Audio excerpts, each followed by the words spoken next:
كشف على كل اللحمات يا طبعا.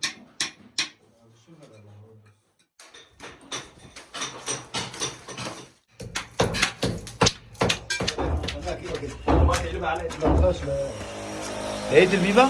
50 مللي يعني 50 مللي يجيب لك. كشف عشان احنا هنركبهم تاني. ها ماشي على هادي كده. هو واطي قد ايه؟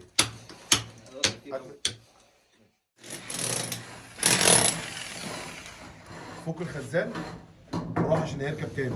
هنعليه الخزان ده هندفنه هنا بقى. بص الحته دي 25 بدل ما نبني جلسه زي كده هتدفن هنا. الخزان يطلع سليم يطلع سليم. ماشي هتفور التصاريف دي كلها. هتفور الكلام ده عشان هنعزل الكلام ده كله. البولي ما تفكوش. البولي ايه؟ كشف لي على اللحامات. ده ضغط كشف لي على الضغط ده بردك عشان نشوف مواسيره معانا ايه. كشف لي عليه ايه؟ من النص كده او من تحت. تمام هنشوف الدنيا رايحه فين وجايه منين.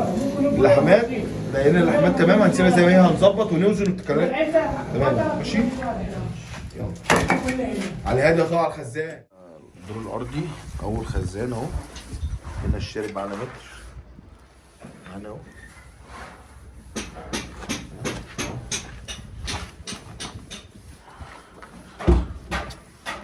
تمام المتر بتاعنا العادي. طبعا هنبدا بقى ننقل الشارب جوه. قد كده جوه اهو. هنا اهو هو ده. نقلي بقى الخزان كده. شوف الخزان ده قد ايه. دي العلامه بتاعنا اللي هو الاولاني ده مش ده. ده اهو. فين بقى القعده ام بدوي؟ الشرب فين؟ الشرب واطي معانا 12 سنتي. طبعا احنا هنقول هو واطي 12 سنتي ليه وهنقول عشان ايه هو راكبه كده ازاي. فطبعا هنقول ليه يعني. هنا خلاص كده ماشي. هنا الاربعه بص اهي. هنا هو شابك على القعده على طول ومركب الجلبه ماشي. هنقول بردك هو عمل كده ليه يعني. حتى هنا تجميع البولي بتاعه يعني بطريقه مختلفه شويه. على فكره الميزه ان الشركه مستلمه فده كمان هي يعني ايه ان شاء الله هيبقى امنا اكتر ان احنا نبقى ما هي شركه الشريف شغال يعني. تمام يعني تمام. الخزان اهو. الله ينور عم بدو. تسلم. هتفك بقى كده وتعلي؟ تعليه بقى على طول. ده الحته دي 25 5 يعني مش نص قلب؟ لا 25 اهي. 100 100. خلاص يا عم بدو فك بقى خلاص. وقف الخزان ده. اقفل الخزان ده يلا. الله ينور على بدوي. 100 100 كده. الخزان ده ما يتدفن والبوع جاي عن بدوي. بس خلي بالك من البوع عشان يظبط على البوع. حتى لما بادين المحاره فوق لو ممكن يظبطوا لنا بوع ولا حاجه. بس زي الفل. شوف الكام ونطلعها. ماشي يلا. الله هنا التصاميم ماشي يا طبعا. ايه ده؟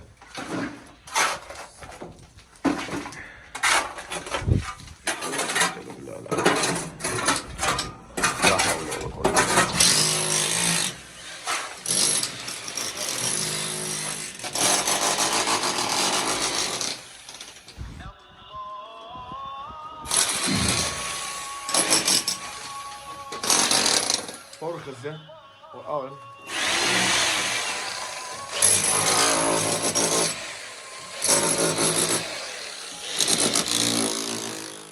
خلي على كده. اثبت على 116. مع اخر الليزر. بس 16 كده. ارفع على عم بدر. طبعا احنا شربنا على الشرب اللي احنا خدناه ده. طبعا نادي الشرب وزي الحمام اللي تحت بالظبط. الخزان اوعى كده يا ارماني. خزان جاي واطي اللي هو حوالي 12 سنتي. نفس الفكره بالظبط يعني. هو برضك هنقول هو عمل كده ليه يعني. 15 واطي 15. يلا مش مهم. حلو يلا اشتغل يلا. يلا فك يلا فك.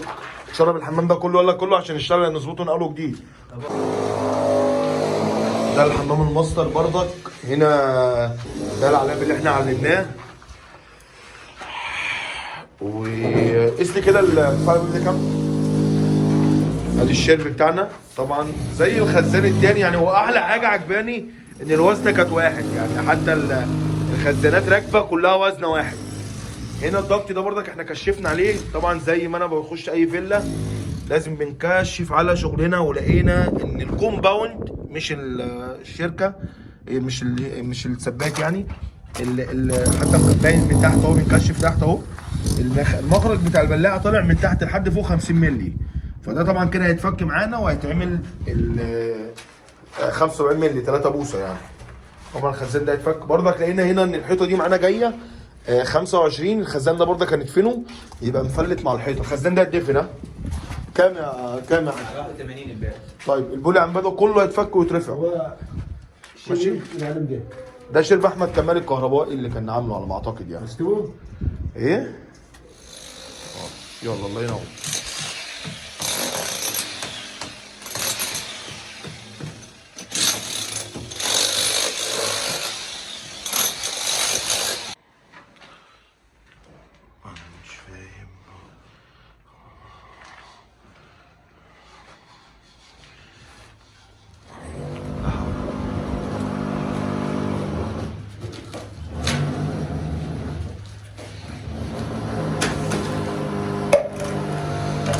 السلام عليكم. طبعا حاجه تحزن جدا اللي احنا شفناه ده، وانا حزين قوي بصراحه يعني. وزي ما قلت هي مش غلطه السباك ولا غلطه عميل ولا غلطه المهندس. هو الغلطه هنا، الغلط الاساسي يعني الاساسي اللي انا بتكلم عليه، ان كان في مقاول ماسك البند ده، ربنا يصلح حاله. السباك على فكره هو مقاول، راح هو اللي جاب السباك، وللاسف الشديد هو جاب راجل، يعني هو الراجل ده سباك بس خبرته مش بتاعه الكلام اللي احنا فكيناه ده.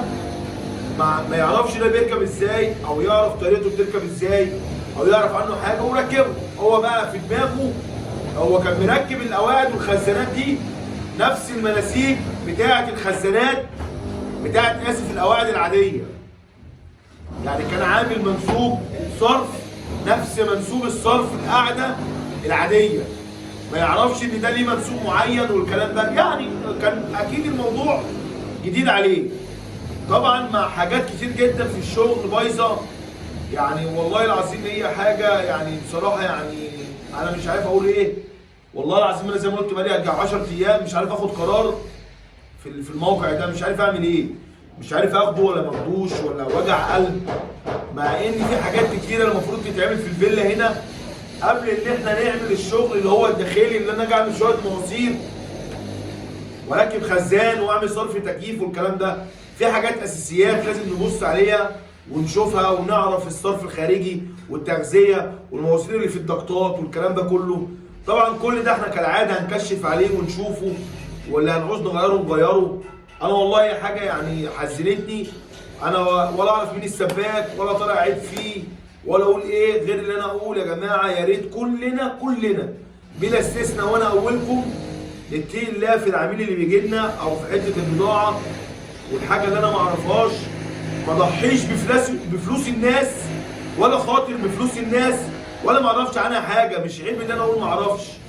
يعني انا كنت نزلت فيديو قبل كده ونزلت بوست على ما اتذكر وقلت فيه يا جماعه يا ريت نبطل كلمه انا ماليش دعوه، هو ده شغلي. اللي اكتشف الموضوع ده هنا مقيد المحاره عم مصطفى، راجل محترم طبعا، في ناس كتير تعرفه عني وراجل يشرف في اي مكان.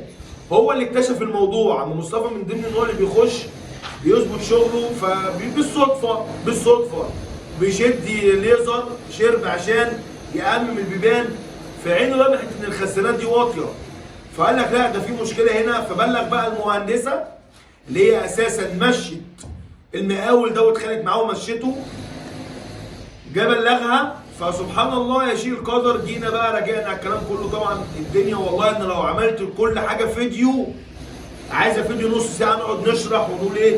يعني اغلبها اهو لا حمل يكسل على بي في سي.